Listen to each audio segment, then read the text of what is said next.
What's happening, fam? L.A.R. movement still moving. Book is entitled Lessons from a Non-Custodial Father at Amazon, Kindle, and Create Space. Link will be in the description box below as usual. Go get it. PayPal link there also. They asked me to put it up, so I put it up. Thank you, everybody, for support. But this video is entitled Black Men Live in Adversity. A lot of us, we're accustomed to adversity. It's pretty much our day-to-day life. Other people deal with adversity. They have a season, and a lot of us don't. Our season is from birth to death, right? So we look at it differently. We look at, we see adversity in a nuanced fashion because we don't have to. We have to live with it, grow with it, evolve with it. As we age, it ages with us. Our obstacles change, but the obstacles are still there. And some people will say something like, everybody has issues and problems. Really? Do they? Like because the adversity I'm talking about isn't self-inflicted. Or isn't life throwing you a curveball? It's built in. Like, our adversity is built into the American system. When we're young, we deal with the adversity from an educational level.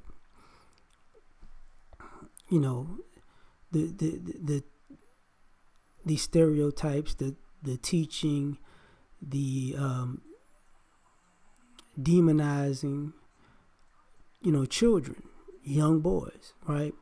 The idea that they're always on their own, or when they're kids, they're grown men. And when they're grown men, they're looked at as kids or incompetent kids. That's baked into the culture and society.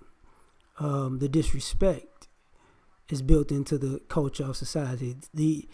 And why I say we live in adversity, because when we get accustomed to it and we're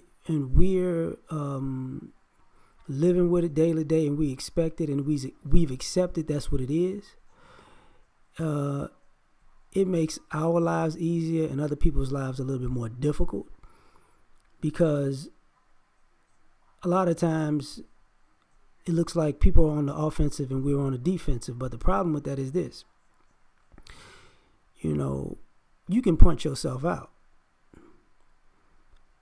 and I've said that before. Like, that's the problem with people who being too offensive. If you run against somebody who's defensive, they're built for the long haul, and you're not. And what winds up happening is you wind up dealing with people and circumstances and principles that die out. It's just when you conquer one adversity, you've basically been groomed for others, because our adversity is simultaneous. It's not, if you get over this, then something else happens. No, like we have multiple adversities at the same time. Part of what I was talking about the educational thing, like, there is no support system for young black men. There's no support system for grown black men.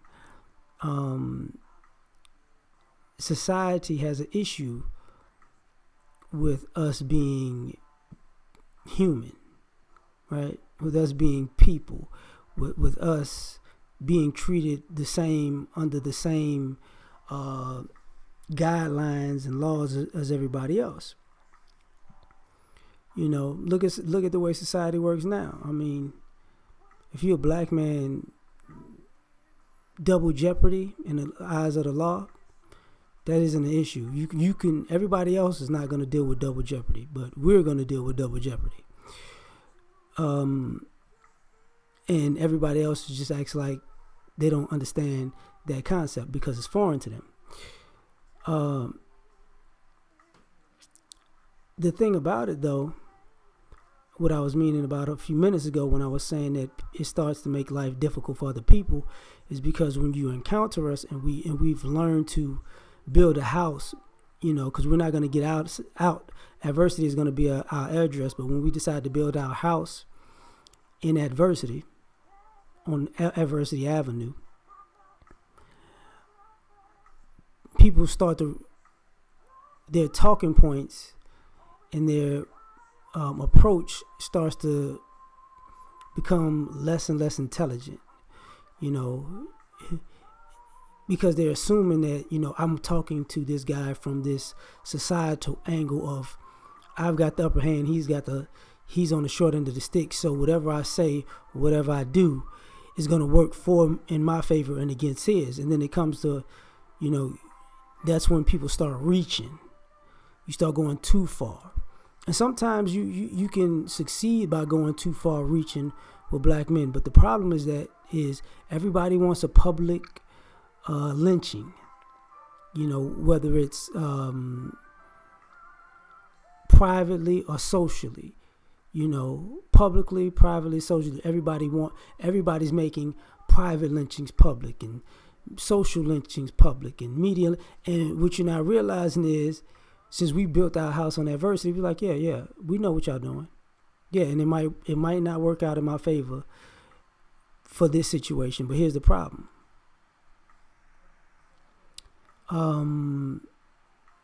Now when people say this is how far you're gonna go, and this is what you think you can get away with this with everybody. And see, because we live in adversity, a lot of y'all take the easy way out and try to attack us. And then if it works, you take that ridiculous ideology out to the world, and it doesn't work that way. Or people just start watching you from afar and be like, oh, okay. So I get it. You're going to push the envelope with this person because if they respond, the whole society is going to form like Voltron and act like they didn't see all of your debauchery and shenanigans prior to this person's reaction, because it's a black man. He can't be angry. He can't respond in kind, so we begin to understand how to operate and maneuver in adversity. And part of that operating and maneuvering in adversity is pulling back from certain situations. Because, see, we're always going to be blamed for something and we're never going to be given credit for things. And common sense will tell you, like,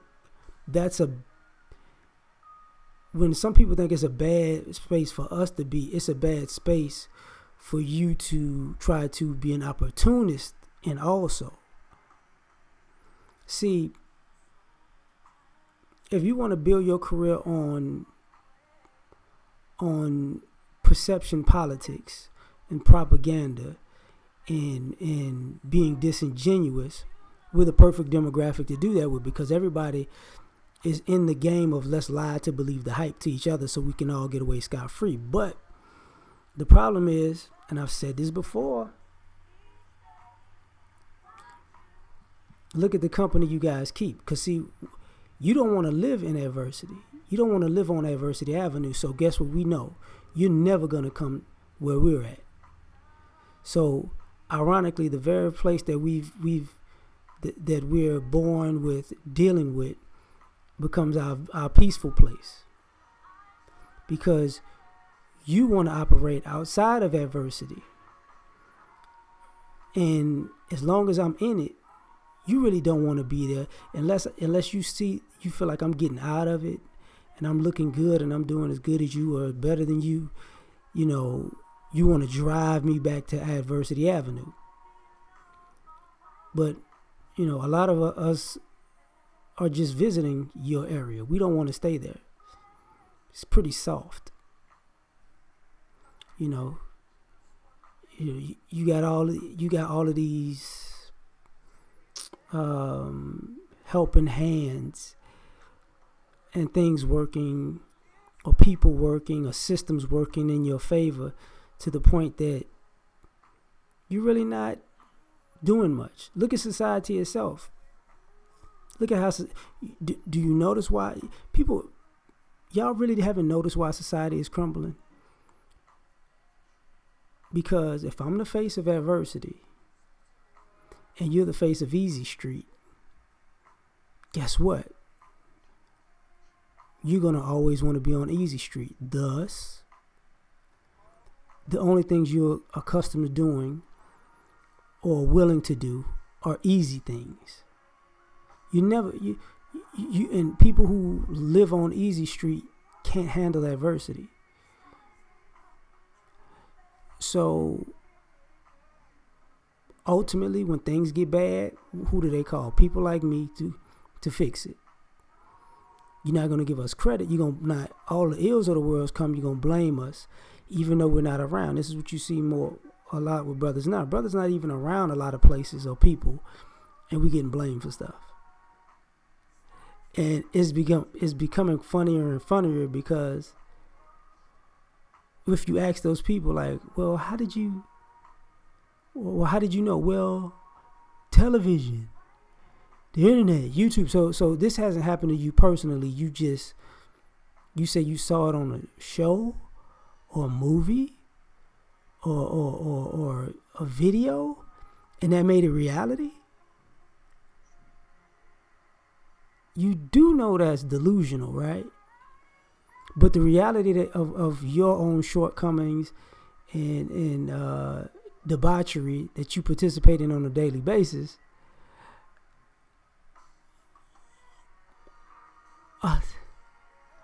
well, we're not supposed to see. That's just normal behavior, and that's the problem.